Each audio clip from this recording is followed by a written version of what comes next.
J'avais besoin de mettre des images sur la Bible. Venir sur les lieux de l'Ancien Testament, de l'incarnation du Christ. C'est vraiment appréhender cette épaisseur historique, religieuse, culturelle, politique, non seulement du Christ, mais aussi de ce peuple qui a reçu l'Alliance.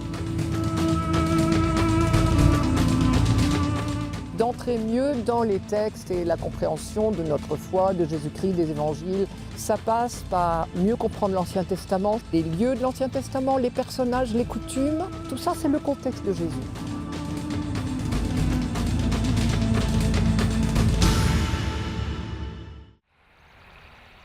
Réveil au bord du lac de Tibériade. Un rêve devenu réalité pour ce groupe d'une cinquantaine de Français, emmenés par la bibliste Marie-Noël Tabu pour 10 jours d'un voyage biblique à la découverte de la Terre Sainte, accompagnés par un guide et un prêtre. Un voyage qui laisse toute sa place à la parole de Dieu, comme au milieu du lac où le bateau s'arrête ce matin-là pour un temps de prière. L'idée, c'est de couper le moteur et de goûter un peu du silence et aussi de pouvoir écouter la parole. De l'Évangile selon saint Marc. Aussitôt, Jésus obligea ses disciples à remonter dans la barque et à le précéder sur l'autre rive vers Bethsaïde. On s'est arrêté, il y a eu une lecture. J'ai le sentiment là de vraiment mettre mes pas, bien qu'on soit sur l'eau, dans les pas du Christ, oui. Et là, j'ai le sentiment de le retrouver, enfin, de trouver sa présence là. C'est difficile à définir, c'est très intense, je trouve. 10 jours pour découvrir le pays de la Bible, du nord au sud, et quelques-uns des lieux qui ont pétri l'histoire spirituelle de l'humanité. De traverser ces collines, de traverser ces plaines, tantôt verdoyantes, tantôt désertiques. Là, c'est des moments forts où on est dans le pays où Jésus a vécu. Il y a quelque chose qui ressurgit, en tout cas pour moi, de la présence, l'incarnation du Christ.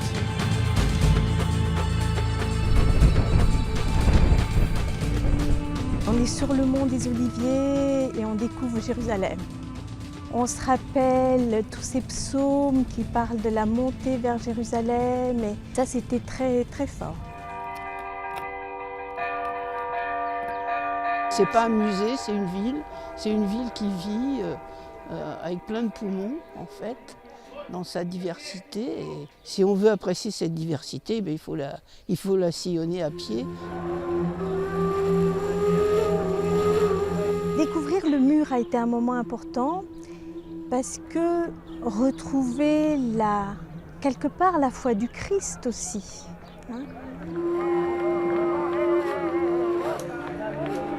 À toi est le règne, et tu es le Seigneur de tout être vivant dans tous les siècles. Quelque chose que je voulais vous faire découvrir, qui est la véritable paternité, si j'ose dire, du Notre Père, c'est-à-dire que Jésus ne l'a pas inventé, c'est une prière juive de A à Z, mais chacune des phrases du Notre Père que vous connaissez est originée dans des prières juives.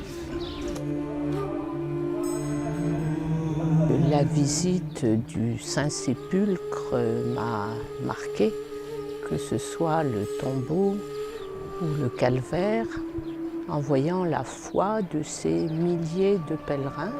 Il y a une multiplicité de rites religieux qui se superposent. Alors à la fois c'est touchant parce qu'on voit que Jésus est assez universel, et à la fois on sent que chacun veut s'approprier les lieux. Alors c'est un peu, il y a des faces un peu multiples dans ces lieux saints.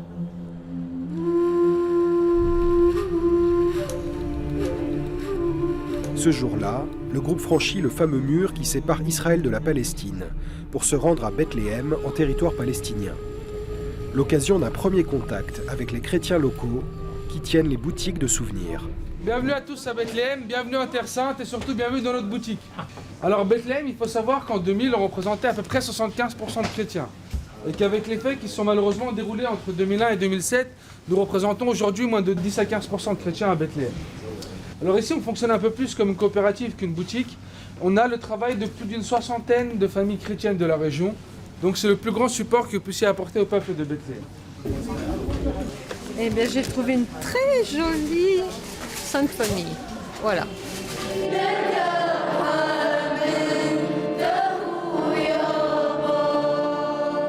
Un peu plus loin, à Taïbé, seule ville chrétienne de Palestine, le groupe se joint au chemin de croix et à la messe de la communauté chrétienne. Dans ces petites enclaves chrétiennes, dans ce pays qui est celui de Jésus, et avec toute cette difficulté qu'ils ont à vivre aujourd'hui, et vraiment cette foi vivante, ça a beaucoup marqué. Oui. Beaucoup de jeunes dans cette église qui était quasiment pleine. Ils ont une foi qui est chevillée au corps et qui est leur espérance, parce que à vue humaine, leur espérance peut être effectivement assez limitée. Une espérance qui éclate dans les paroles du père Raed, le curé de Taïbé.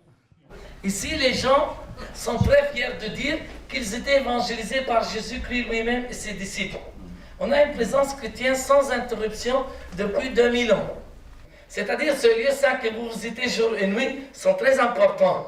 Mais il reste moins important sans les chrétiens de la Terre Sainte. Parce que nous sommes fiers de dire que nous sommes la continuité de la première communauté chrétienne, les successeurs des apôtres et même le 5e évangile.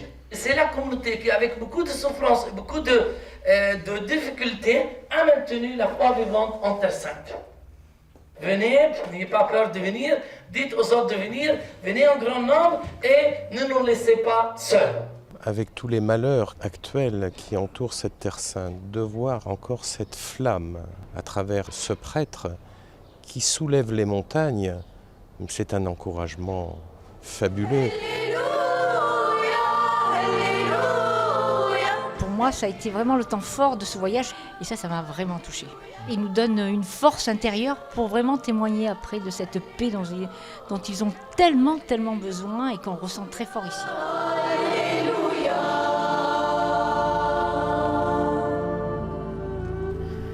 D'abord, je pense que je relirai jamais la Bible de la même façon.